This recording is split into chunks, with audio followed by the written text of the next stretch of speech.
lorsque nous avons été à la CEI nous a d'abord confirmé que les tablettes fonctionneraient. Et en aucun cas, au cas où il y a une tablette qui ne fonctionne pas, voilà le numéro vert à appeler afin qu'on puisse la changer rapidement. Mais avant même qu'on en arrive aux tablettes, parce que une grande majorité des tablettes n'ont pas fonctionné, nous avons attiré l'attention de la direction du parti concernant des électeurs fictifs qui sont sur la liste électorale. Sur Yopougon, nous avons 67 000 électeurs fictifs. Comment on les identifie? C'est-à-dire, je vais prendre le cas des maires sur la liste électorale, on a 31 341 personnes dont leurs mères les ont mis au monde lorsqu'elles avaient minimum 70 ans, 84 ans, 100 ans, 120 ans, c'est là que l'enfant est venu au monde. Ça, ce n'est pas possible. Vous avez dit que vous avez 31 000 31 000, oui, ce genre de cas, nous en avons 31 341 personnes. Que vous avez déversé à la CEI. Que nous avons déversé à la CEI. Ils ont reconnu que c'est des manquements, qu'ils allaient nous revenir au niveau national. Mais lorsque les élections sont arrivées, les élections allaient commencer et ils ne sont pas revenus. Nous avons 129 000, 139 000 personnes qui ont voté. Donc c'est lié au taux de participation. 139 000, ouais. Voilà, c'est lié au taux de participation. Parce que le problème qu'on a, c'est que le parti au pouvoir se donne toujours une marge. Et vous regardez à Yopougon, le RHDP a 3 bastions, qui est la CEC 4, qui est très souvent communément appelée Port 2, on a Ouassakara et on a Ndokwa. Dans ces 3 zones-là, nous avons plus de 26 000 électeurs fictifs dans ces zones-là.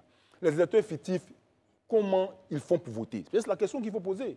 Si c'est des électeurs fictifs, comment ils font pour voter? Les cartes d'électeurs, parce que dans le code électoral, la CEI a pour obligation de donner les cartes d'électeurs à tous les électeurs. Ça, c'est inscrit dans le code électoral. On est d'accord, allez-y. Mais ce n'est pas effectué. Pourquoi? Parce que la CEI donne les cartes d'électeurs au RHDP, nous avons la vidéo. Ils distribuent les cartes d'électeurs, parce que nous avons 2 millions d'habitants à Yopougon. Ils distribuent des cartes d'électeurs aux gens. Une personne peut avoir 10, 15 cartes d'électeurs. Ils votent dans le bureau 1 jusqu'au bureau 12. Non, mais n'oubliez pas qu'il y a toute une série, là je vous le lance là-dessus, il y a toute une série de contrôles, l'empreinte, etc. Oui, il y a pas mal de choses.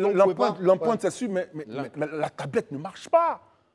La stratégie, la tablette ne doit pas marcher. Non, mais, donc quand la personne rentre avec une carte d'électeur qui n'est pas sa carte, très bien. Il cite son nom à haute et intelligible voix. Mon représentant, il se concentre sur le nom qu'on a cité, il coche, tout le monde coche, on dit la tablette ne marche pas, parce que c'est la tablette, quand il va mettre son doigt, automatiquement, son visage, tout va apparaître sur la tablette. Mais la tablette ne fonctionne pas, donc il va voter. Quand il finit de voter, il prend la carte d'une autre personne, il va au bureau numéro 2. Mes représentants ont été chassés.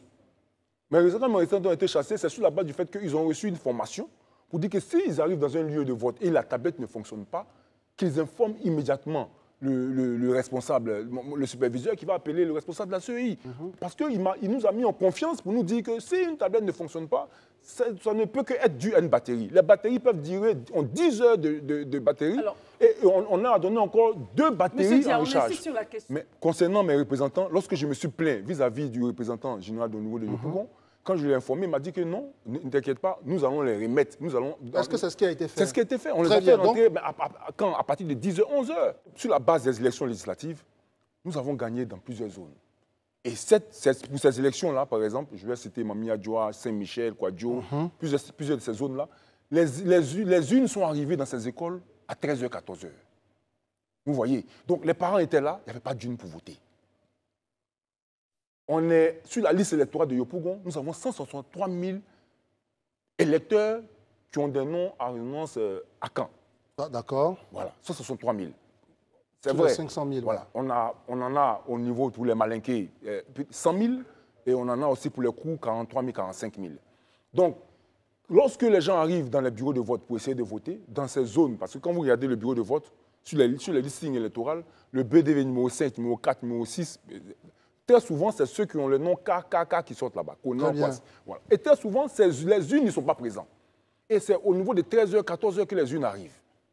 Vous voyez, normalement, si une arrive, et si ils ont commencé les votes à 14h, on compte jusqu'à... Ça ne fait pas à 17h, on va au-delà. Mais vu que la CEI a voulu qu'on essaie de fermer à 17h parce que la nuit, c'est risqué, les gens arrêtent.